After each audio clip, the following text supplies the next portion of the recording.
Freshman Congresswoman Alexandria Ocasio Cortez has very quickly become the young face of American socialism. And after taking fire from fellow Democrats over Amazon.com pulling out of New York and taking with it 25,000 potential jobs, now even the far left is taking Ocasio Cortez to task. Here's the thing. I am a proud progressive, and what progressives need to do is show working people that we will get more for them.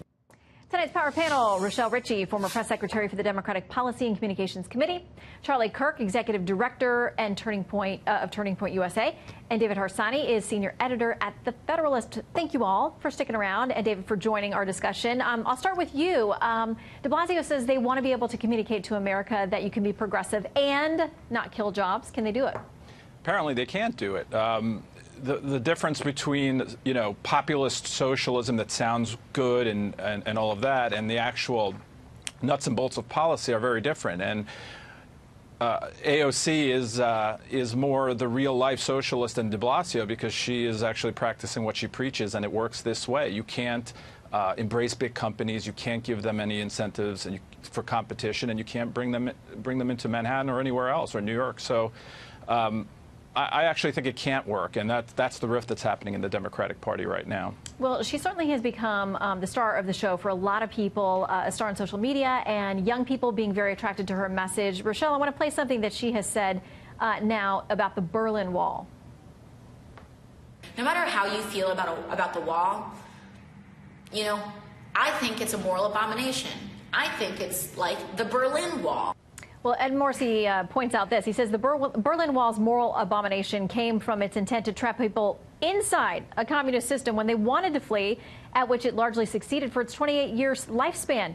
Only 5,000 crossed over into freedom during its 3-decade abomination. They didn't care a whit if anyone wanted to enter East Berlin. If nothing else, you'd think that a cheerleader for socialism would know to avoid references like this. And Rochelle, she thinks she's getting unfair treatment because there's such a media spotlight on her, but she is provocative. Well, there's a media spotlight on her because of the things that she says and because of some of the very outlandish ideas that she has. I mean, she has this whole socialist idea, Medicare for all, education for all. Look, I definitely want people to be able to get the health care they need. I definitely want people to be able to get the education they need. But there has to be a fair process in order to make those things happen. This whole debacle that happened with Amazon, I live in Manhattan. And so it's really unfortunate for those people that live in Long Island City that had an opportunity to get a job. I'm not sure what she thought was degrading about an average salary of $150,000 a year. I mean, this is a woman who came from being a bartender, and now she's telling other people that an average salary of $150,000 a year is not good enough for you. She has done a lot of damage to people that wanted those jobs, the businesses that were planning for people to come and work there, the realtors that were refurbishing their brownstones to have people come and move in. And now all of a sudden it's just over, and Amazon is going to take their business elsewhere, and I'm sure any other city is going to be glad to have them in their city. Well, and Charlie, we had new polling out just in the last few days about socialism, capitalism, and for the most part people rejected the idea of socialism in favor of capitalism, but the group that we saw, one of the biggest groups most interested in this, were young people. Here's what Rush Limbaugh has to say about why the attraction. We've done a real disservice to our young people. You look at this new Green Deal and you look at the things that they think are true. They live in the greatest country ever. They have more opportunity for contentment, happiness, success than ever. And they think they live in a country that's unjust and immoral. They have been ill-educated, mal-educated, and it's really a shame. Charlie, where's the disconnect? I mean, you're a youngster. Yeah.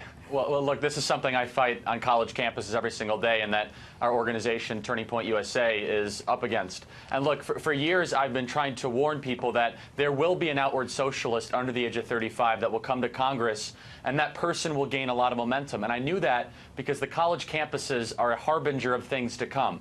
What she is saying is the exact dogma that is taught in our universities. America's a bad place, business is evil, redistributive policies are going to work, and socialism hasn't been tried. And it seems very radical to mainstream America, because it is, but this is the philosophy that is being taught in our universities. I like to call it is the campus has come to Congress, And the rest of America can decide if you really want this sort of ideology to be mainstream or continue to stay in our universities. I know for one, I'm going to fight as hard as I can to make sure our generation does not embrace these ideals. All right, Charlie, Rochelle, and David, thank you all very much on tonight's Power Panel. Thank you.